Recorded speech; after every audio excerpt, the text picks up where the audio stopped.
All right, we're gonna get started here just in a few minutes here. So I'm less than a few minutes. I think we should be good to go. Okay, cool. Everybody, thank you so much for being here. We're gonna get started. So first thing, I just wanted to make a little plug. So if you weren't made aware, there are these raffle tickets for a couple different prizes that we're gonna be having. One of the ways to get them is to visit the product lounge and visit our partners. As well, when you go to the product lounge, if you're interested in seeing more information about Bridge, our corporate product, ask for Jeff and he can give you more information on that.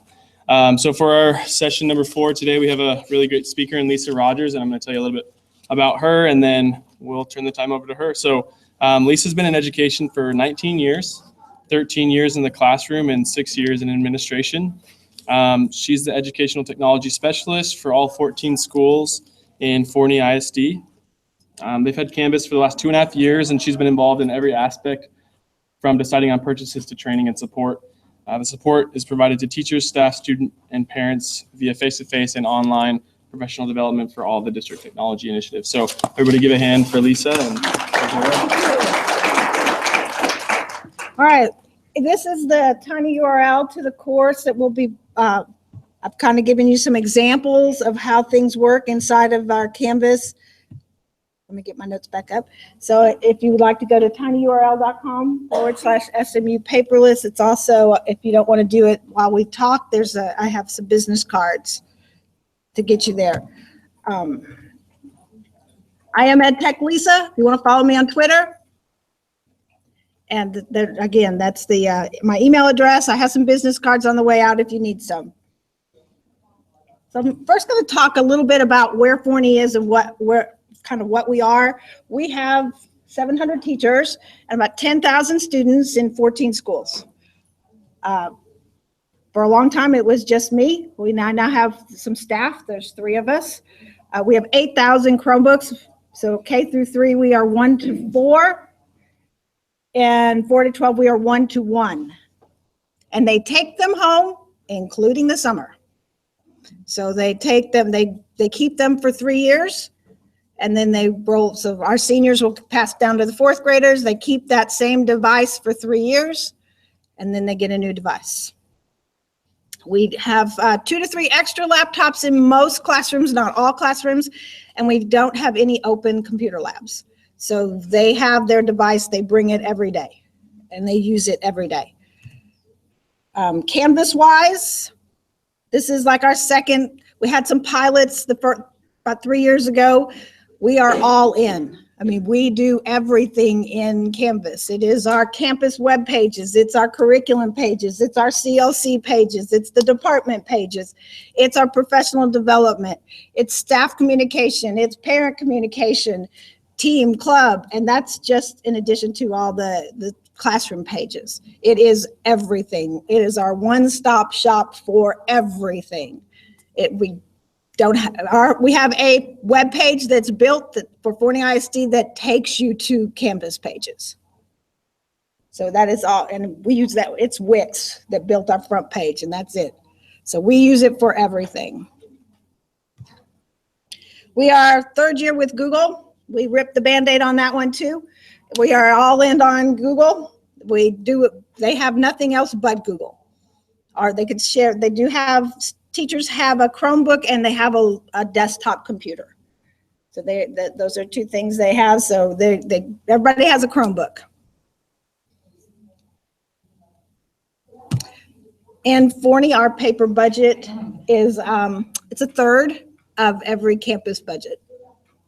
So we've been really looking at ways to reduce that paper usage because it's just way too much. We will never be paperless. We just strive to use less paper. So that is our goal. So here's a little poll. Let's go see how do you use paper in the classroom? How is it being used in your classroom? You can access it through the QR code or through the Google. That's a Google shortener. And it is case sensitive.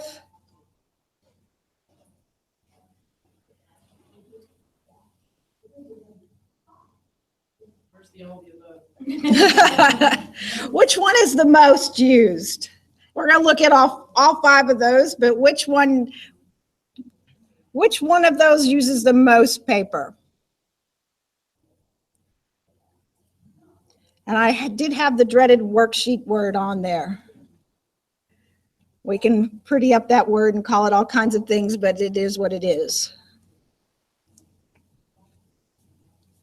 So I'm going to go see what kind of results we have.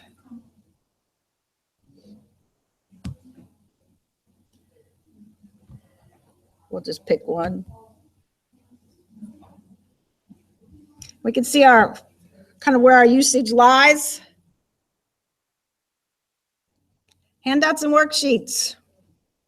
Things that you give to students tends to be the highest. It's things that we give to them, ways that things they give back to us. So those are the things that we tend to use the most. So we're going to look at all of 5 areas. These 5 areas of paper usage. And after we get finished, hopefully you'll find some good ideas. One of my 6th grade ELAR teachers, and they use a lot of paper, said that she's only used 2 reams of paper so far this year. So that's about half of what she's normally used. Their reference.com says that most teachers use 50 reams of paper, which is, I don't know whose budget that is, because we don't get that much paper. So she has used half as much. She's used only 2 so far. So we're going to start with textbooks and using it as in Canvas modules. I do have some teachers that have just dumped their files in there, and that's what that would look like. It's just a file dump of all of their stuff. And that's, I figure, we get them started somewhere. So it's our baby step of the file dump. But what I'd like to see is more of an interactive textbook. We are not buying as many textbooks in our districts as we have in the past. Textbooks are expensive. They can't be updated as quickly as your interactive textbook. So an interactive textbook can contain all kinds of media. And we know that students like music and they like video and it holds their attention. And they can go back and look at it when they have to do homework and they don't remember what Ms. Smith said on how I do exponents because I wasn't paying attention at that time. So now I can go back and watch it. So using media and building your own content can reduce our use of paper just on the textbook side, but now they're going out and they're watching and they're doing things.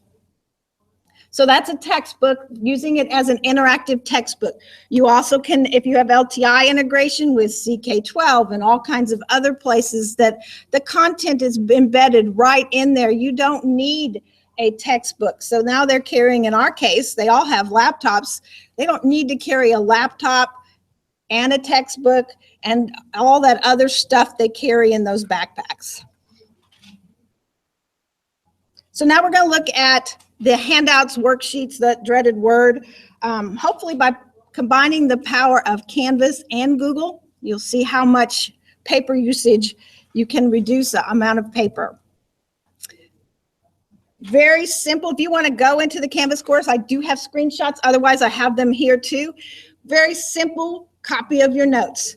The ISN, the Interactive Student Notebook, take a picture of it, put it in the Canvas course. Take a picture of your screen after you get done teaching, put it in your Canvas course. Students don't have to take as many notes. Just simple copy of their course. The graphic organizers that are in there, I'm going to flip over into my Canvas course so we can see that, so that you can see what I see. Let's go. These are Google Draw examples. Oh, good. I'm not logged in. That's good. I'm going to leave the student view. Doesn't like it in student view. All right, Google Draw. We use it for Venn diagrams. Yes, they could have drawn that on a piece of paper. Yes, they could have done it on a whiteboard. But now, when they need to go back and look at that piece of paper, or they need to go back and look at their thinking, they can go back and find it because it's going to be saved in Google Draw. These two graphic organizers, this one's from Alt Control Achieve. If you've never checked them out, the link will be on the last slide of the presentation. This is from Ditch That Textbook. The guy's amazing with his Google Draw. All the things you can do in Google Draw. If you've never seen Google Draw, you can do all kinds of things in Draw. You can make it interactive. You can use all kinds of tools. So that's Google Draw. Reduces that paper. You didn't have to hand anything out. They didn't have to hand anything in. It's saved in their Google Drive. All of our kids, 3rd grade and up, have a Google account. Our K1 and 2 do not. They have a class account that they all can log into and they all have access to, but they don't have a Gmail account. 3rd grade and up has a Gmail account. We can't see any of those. It says it wants us to log in. Sorry. Do you have to authorize them? Some people do. If you make your own copies and make it Yeah. public, they can see it. If you make your own copy. Because yours should come up and say make a copy, doesn't it? Well, if you go to your file and, I mean, you have it already embedded, but if you get anything from someone and you make it your own copy and then make it public to the world, you can share it with everyone. I thought it was public to the world. Yeah, I thought it was public. Are you? Because these are all in my, If they don't have Google accounts, then. yeah, if you don't have a Google account.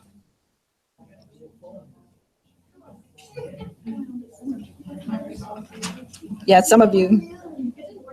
It says anyone on the internet can find and view. So, oh yeah, Draw doesn't work on your iPads.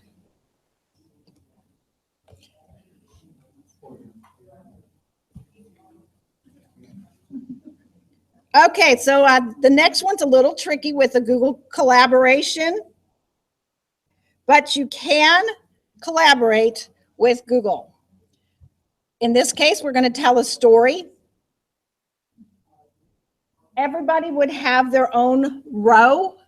Everybody has that vocabulary word. They're going to create a story. No, I would not do this with middle school students without having a whole lot of digital citizenship conversation, because there are some words in there. Yes, it's all about simple machines, but still, we're talking middle school students. So you would have a lot of discussion prior to doing any kind of collaborative discussion where they would see each other's work. In Google, you can go back and see who wrote what when. And I've had teachers contact me and say, there's some bad words in here.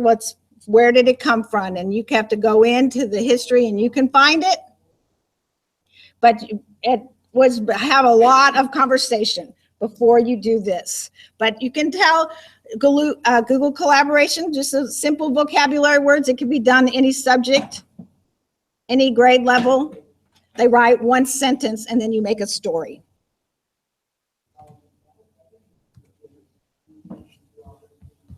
Let's go back down a little bit. There's also a collaborative Google Doc. And in this case, not everybody would have edit rights. You would give these few students edit rights. They take the notes. Everybody else has view rights so that they can see what everybody's writing. You pick your best students at first so that we know what's happening. They listen to the lecture. They take the collaborative notes. And then the others just have access to them as they need them. You could rotate that around as who gets to be the one that takes the notes. And yes, they'll change the font and they'll be in pretty different colors, but that's part of the skill of learning how to take notes.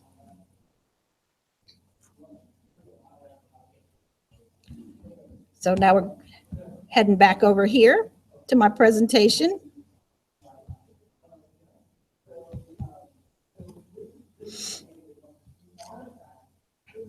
Going to look at student assessments, and I call student assessments really anything that the student turns into you. That previous stuff was the stuff we were giving to them. So that was handouts and worksheets that we gave to them, information, notes, things like that. This is going to be student assessments, anything that they turn into us. I'm going to demonstrate the Google LTI tool, and since it works in assignments, it doesn't work in that open to the public course. I'm going to just kind of flip into this little course here.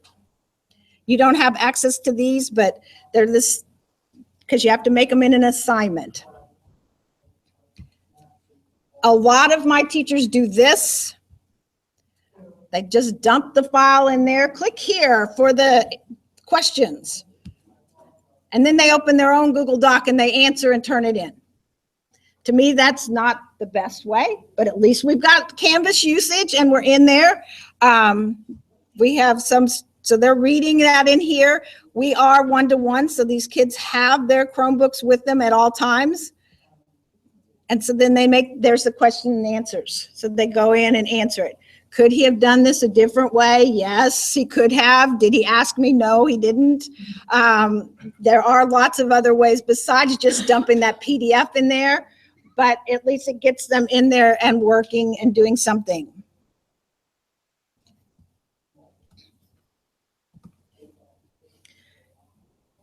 Now, this is an example of it as a true assignment. This is an assignment using the new Google LTI tool.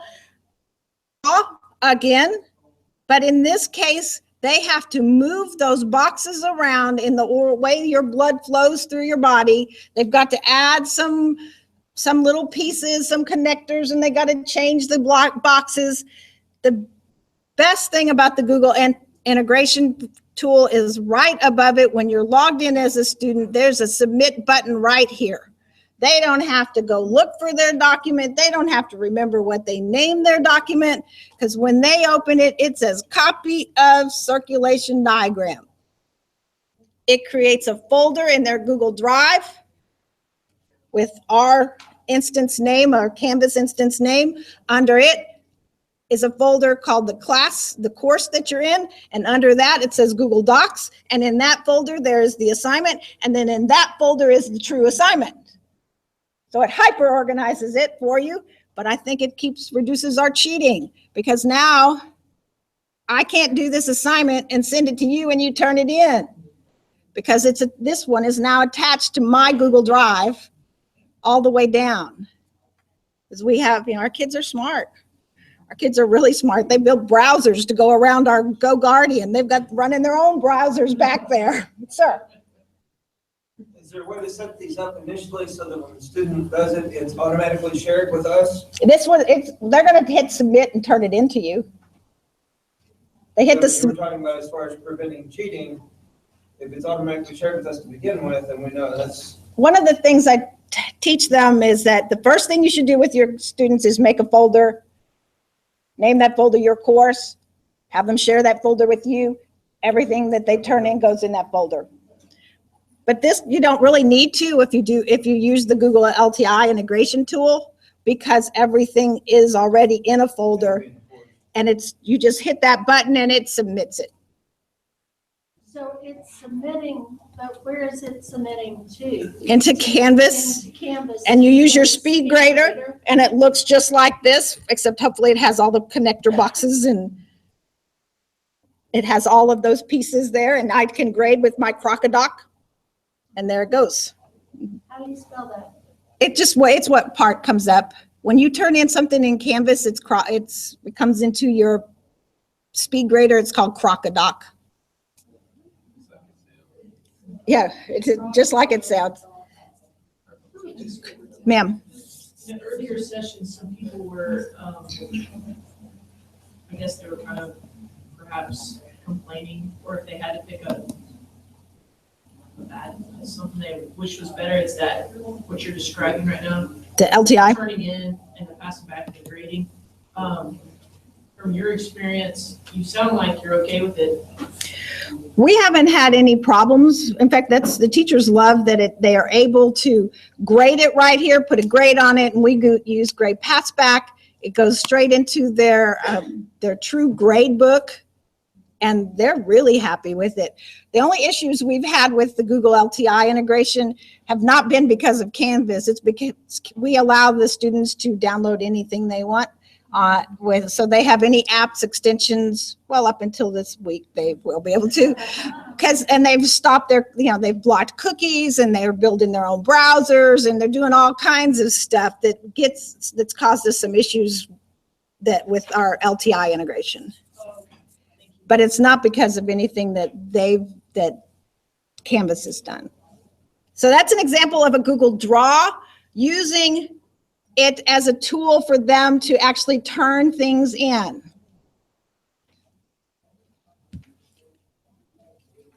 This one is a Google slide that is not a Google slide in the presentation mode. You build this as your background.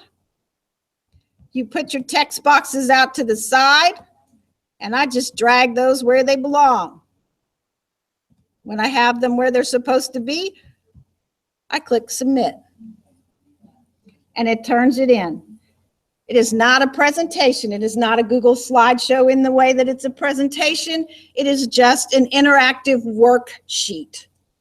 And it truly is. It is a worksheet still. It's not anything more than vocabulary words, but it is something a little more than putting them on a piece of paper. Unless you link those to other resources. Right. So you could have them build other things, do other things, and with that. And then the final little interactive one I have is sheets, because they graph in second grade. We actually did this in the second grade classroom, and they don't have their own individual accounts.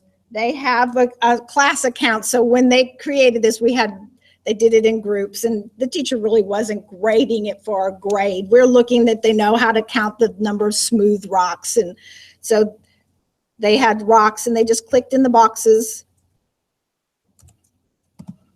and it filled in the colors. So this is an interactive Google Sheet. They did it the other day in the third grade classroom where they were looking at different types of animals. And so it helps when they learn to graph. So, and yeah, they could have put the X up here at the top, but then that's a conversation that you have, that's not how you build a graph. You don't start at the top and move down. So there's a conversation with that. So those are some examples of using our Google tools into something other than just presentations for presentations. Using Google Draw, which a lot of people don't use Google Draw, but you can use it for lots of different things. We've used it to help build our courses. We put because Canvas only has the one font, so people want more. So we use the Button Factory, and we put them into into Canvas, into Draw, and then snip it, and now we have all these cute little buttons that have different features on them. Okay. So we did those. We looked at our LTI integration. The next little tool is called Kami or Kami. I don't know if anybody's it's an extension or an app. It's a Chrome extension or it's a Chrome app. The app works better than the extension. The extension forces everything to open inside of that Kami, and now you have to annotate, so I don't like that one. But we use the Kami. It allows you to annotate on the PDF. Again, we are only just making a digital worksheet. We are just taking that piece of paper that you had, and you either scanned it in or you did it some other way. You took a picture with your scanner and you scanned it in, and now you have it on here, but you're still answering the questions, filling in the blanks. But it does save a lot of paper, because that's usually what people are annotating. It saves in their Google Drive, and that's what this is down here.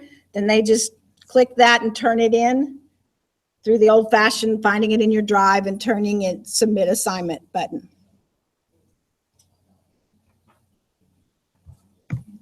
And here I've provided you some instructions on how to do that. So when if you're interested on how to do your little, to do it in Kami and how to do it, how to download it, what you need to export. And then we use rubrics. We use a lot of rubrics. Notice this is a math problem. Take a photo of your assignment. A lot of teachers are doing that. Hold your picture up. Hold it up here so I can see what you've done while you talk about it, because we have that little recorder. Use your rubric. They lose the rubric anyway. When you hand that piece of paper after they've done their presentation and you hand it to them, or you find them on the floor, they're everywhere. So here it's electronic. And you don't just have to use a rubric for something that you're going to grade digitally. If you even have them stand up here and present, you can have the rubric in Canvas. Click, click, click, click, click. They have a grade before they even sit back down. And now you have no paper has changed hands. We use the voice recorder a lot. We use it for audio tests, all of our audio tests, because you have to make that modification for students. But reading fluency, reflections, test corrections, especially in math when they have to do text corrections, they don't really always want to do it, but sometimes they'll talk through, well, I didn't get this answer right because I didn't know how to do that problem, but now this is how you do it, or I changed my signs or whatever. And our foreign language practice, they need lots of practice. They need practice speaking. And sometimes they don't want to speak, but they will do it if they're recording and it's just you in the conversation, the teacher. And then you can do some peer reflection, some peer editing. We have some exit tickets. If you want some, there's some embedded exit tickets. So if you see the exit tickets, they can be embedded inside of there. I think there's one there's an embedded Padlet and there's an embedded Google form. So, and you can embed, I know some of you were in that session earlier where we did all the things that could be embedded, some H5P content, and Padlet and Google Forms embed really well inside of Canvas. We need to do a better job of our assessments instead of just our digital worksheets, which we've been talking about, our digital worksheets. So this is like a choice board. We could build that inside of Canvas using a table, but we could also build it using a Google slide where they can actually mark through it. We, in our library, have a reading program. Every grade has like 5 different levels and they do something different and they have, it's a Google slide that they show to their teacher. You know, I finished, they turn it in, say, I finished the red level. I've read all these books and I've done this kind of thing. So they turn their little Google slide in. And then our last one we talk about is parent communication. I told you we use it for everything. We use it for everything. Our K through 2 is open to the public. So all of those courses, because they don't have logins, the kids don't have logins, they don't have Gmail accounts, they don't log into the Chromebooks, they log in as a class. So because they only have 3 or 4 in their classroom anyway, so they use them in centers. We have embedded Google slideshows for most of our higher elementary, 4th grade and up. They have a team page, and off of that team page are each of the teachers, because they send home the same newsletter. They send home the lunch menu's the same, the schedule's the same. So they have a team page and then they feed off of it.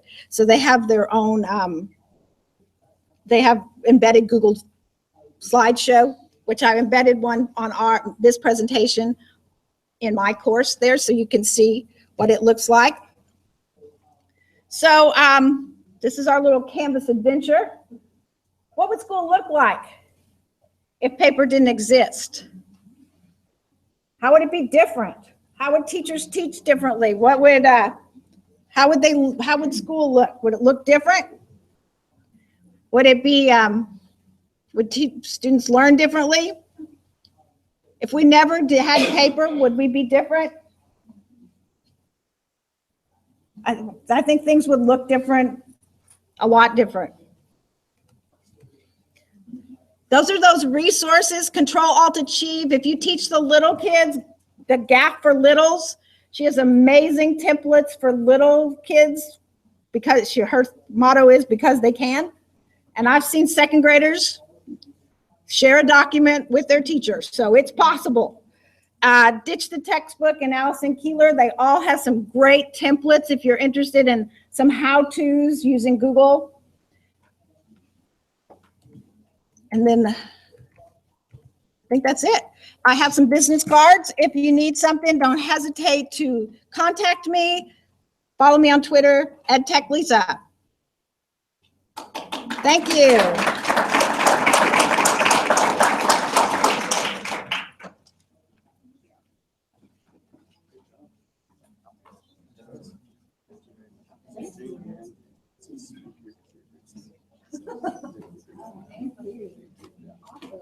Thanks everybody for coming. The next session will start in about 15 minutes.